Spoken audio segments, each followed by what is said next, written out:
믿음 생활하다 보면 우리가 말씀의 은혜를 받습니다. 그런 경험이 있습니다. 제가 그랬습니다. 이런저런 이유로 부모님 극장에서 자랐는데 제가 사춘기가 좀 일찍 왔습니다. 아마 그 어릴 때부터 영화를 보고 자란 게 그게 안 좋은 것 같아요. 이게 안 봐야 될 걸 너무 많이 보는 거죠.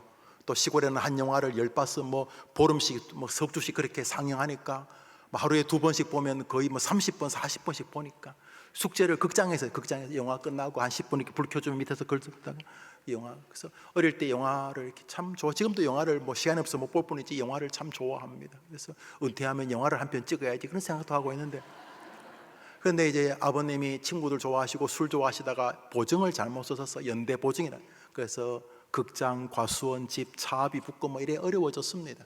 그런데 그와 아무 상관없이 사춘기가 온 거죠. 뭐 집이 가난하다고 해서 뭐 중학생이 굶겠습니까? 그런데 주변의 환경과 사춘기가 겹치면서 추구해야겠다 생각을 했습니다.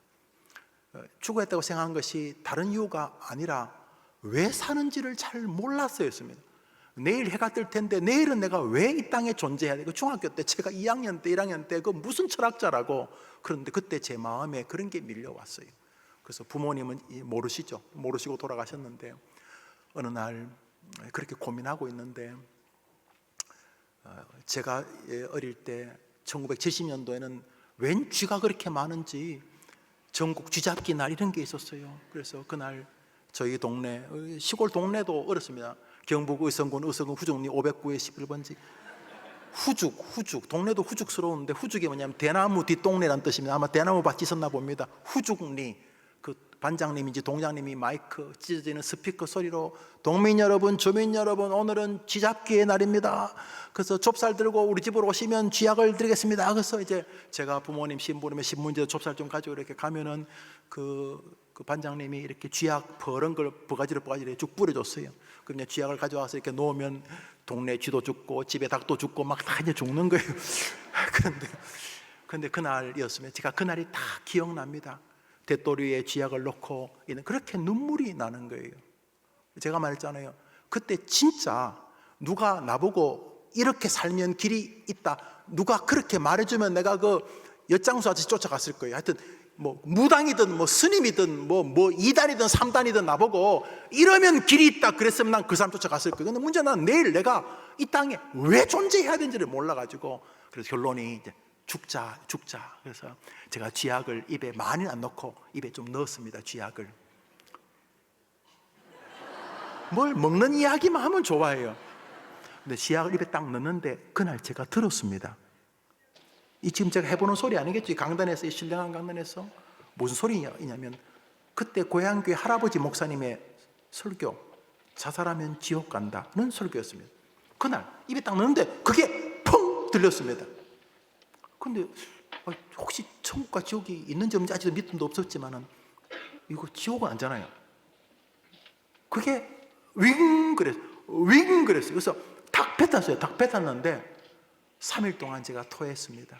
뭐 약간 넘어갔나 보죠. 3일 동안 계속 토하게 되었어요. 그래서 말씀이 저를 살린 거죠. 왜 그때 죽었으면 좋겠어요? 그 이후로 굽이마다 설교가 나를 살리더라고요. 날주가요. 해보는 소리가. 그래서 제가 오직 말씀은 제 간증입니다. 저게. 그래서 제가 저는 신방도 하고 합니다. 하는데 저는 말씀보다 더 중요한 게 없다는 것을 제 체험, 왜냐하면 내가 말씀으로 살았으니까. 그래서 성경에 의하면 말씀이 우리를 구원으로 인도하고 은혜를 주시는 방편이라고 말하고 있는 거죠. 기도도 마찬가지. 기도도 평소에 밥 먹을 때 눈 까만지 안 까만지 그런 기도 말고, 그냥 어느 날 정말 기도하고 싶은 마음을 성령님이 주셔서 내 골방에서 혹은 교회 구석에 와서 기도하는데 한 5분쯤 울면서 기도했는데 보니까 시간이 1시간이 내가 1시간을 기도하네? 기도하니까 3시간씩 지나가고, 기도하면서 기도 전에도 문제가 가득했어.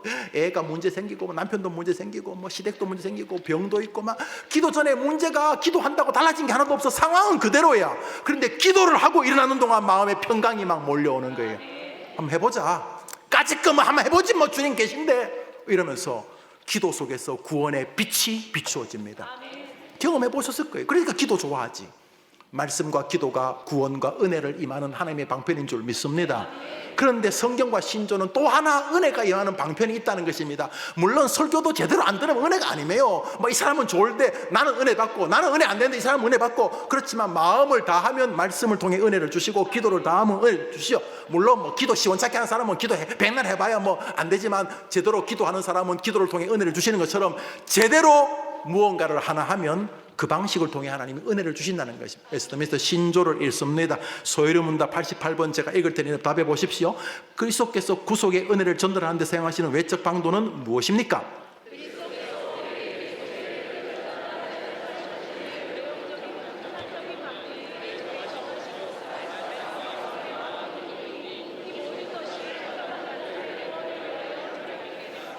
말씀이 죽은 사람을 살리고 지친 사람을 살리고, 교회 그만나니까 하다가 어느 날 교회 왔는데, 해림교회 왔는데 어느 전도사님이 어떤 목사가 설교하는데 살아나는 역사가 지금도 일어나는 줄 믿습니다.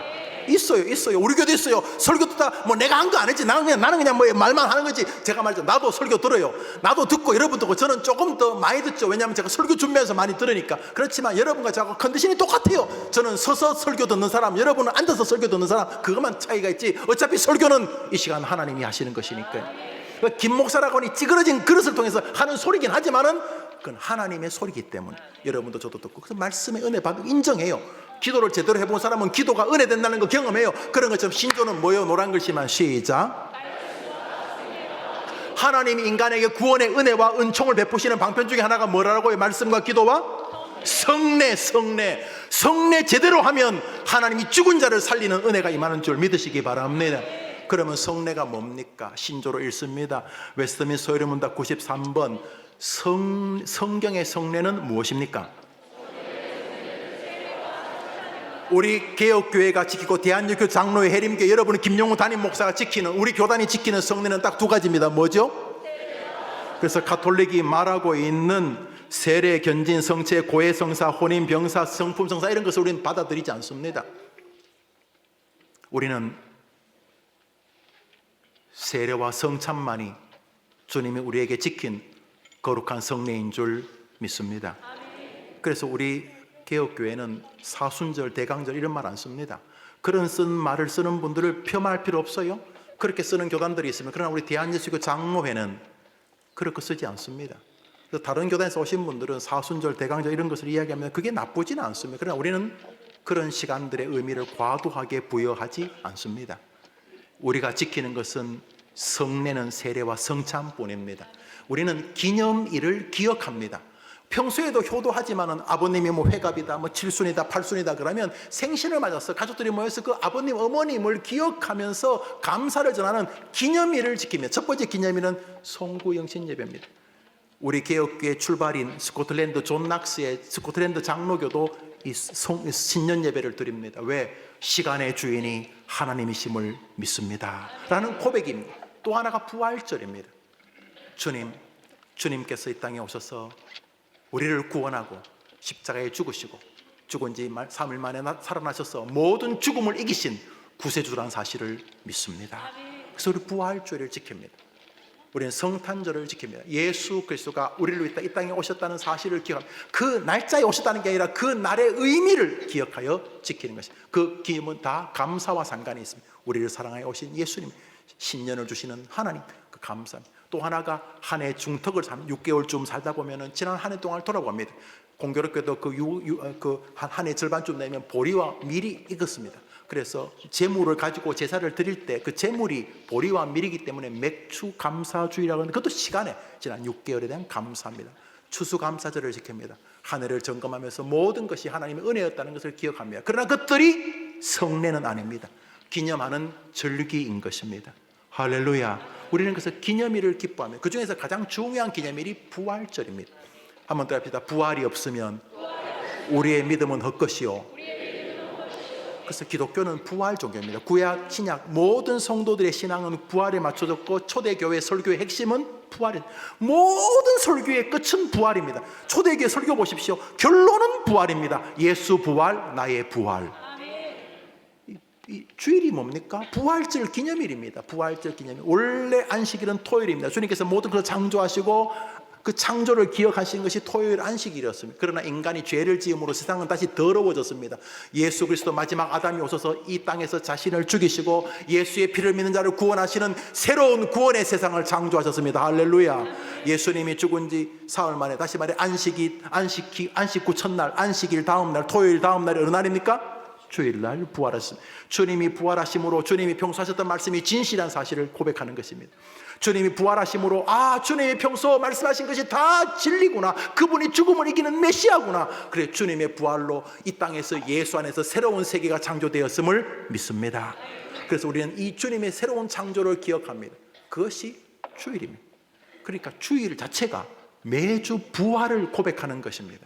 그래서 우리 개혁교회 절기 가운데 가장 긴 절기가 부활절입니다. 왜냐하면 고난주일 한 주간도 부활주일과 묶어서 지키기 때문입니다. 그런데 착오가 있습니다. 착오. 고난주일이라는 그 고난의 말 때문에 눈물 흘리고 질질 짜고 뭐 괴롭고 이렇게 하는 게 고난주일이 아닙니다. 고난주일 가운데 주님의 고난에 동참한다는 이런 말이 있는데, 뭐 좋은 말인데 여러분 물어봅시다. 여러분이 밥을 굶으면 주님의 고난에 동참하는 겁니까? 평소 촐랑대던 사람이 천천히 걸어다니면 고난에 동참하는 것입니까? 우리가 무슨 수를 쓴다고 주님의 고난에 동참합니까? 고난주일의 명칭은 부활주간으로 바꿔야 된다고 저는 생각하는 사람입니다. 이해는 됩니다. 고난주간에 기억하는 것은 우리의 고난이 아니라 우리를 구원하기 위해 죽으신 예수님의 고난을 기억하는 것입니다.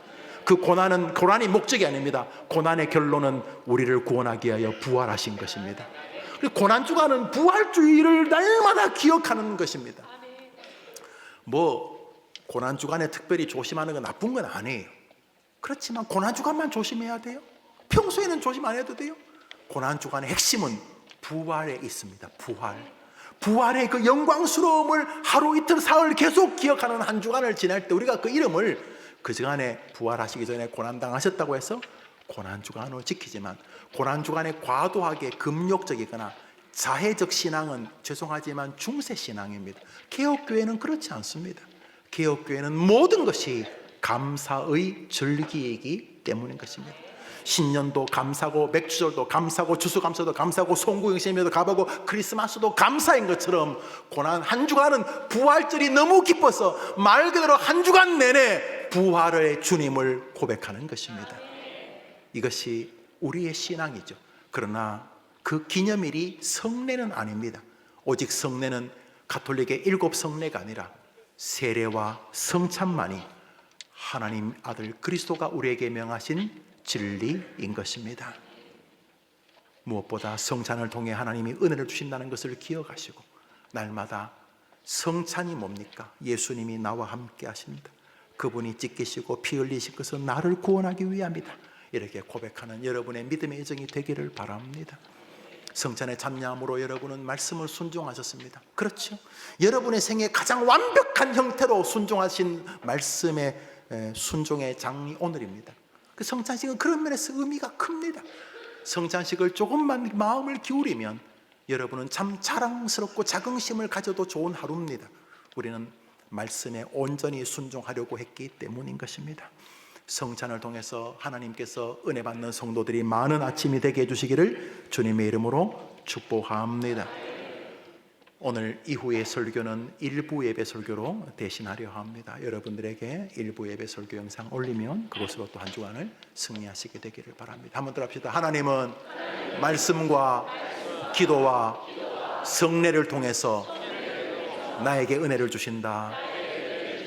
해림교회가 말씀과 기도와 성례를 통해 은혜를 받는 학생들과 어른들이 있는 교회 되기를 바랍니다. 기도합시다. 구주 예수님의 은혜와 하나님의 사랑과 성령의 교통하심이 성찬, 세례, 성례에 참여하며 말씀과 찬양과 기도와 하나님이 나의 구주 그리스도를 보내신 사랑의 아버지라는 사실을 고백하며 하나님 사랑하듯 나도 이웃을 소중히 여기면서 믿음의 길을 끝까지 가다가 주님 만나는 날 할렐루야 외치며 주님의 품에 안기겠습니다 다짐하는 하나님의 귀한 백성들, 특별히 청소년들, 저들을 가르치는 선생님들, 부모님들, 이 예배에 참석한 모든 해림의 성도들과 저들의 한 주간의 생업 위에 이제로 영원토록 함께 있을지어다. 아멘.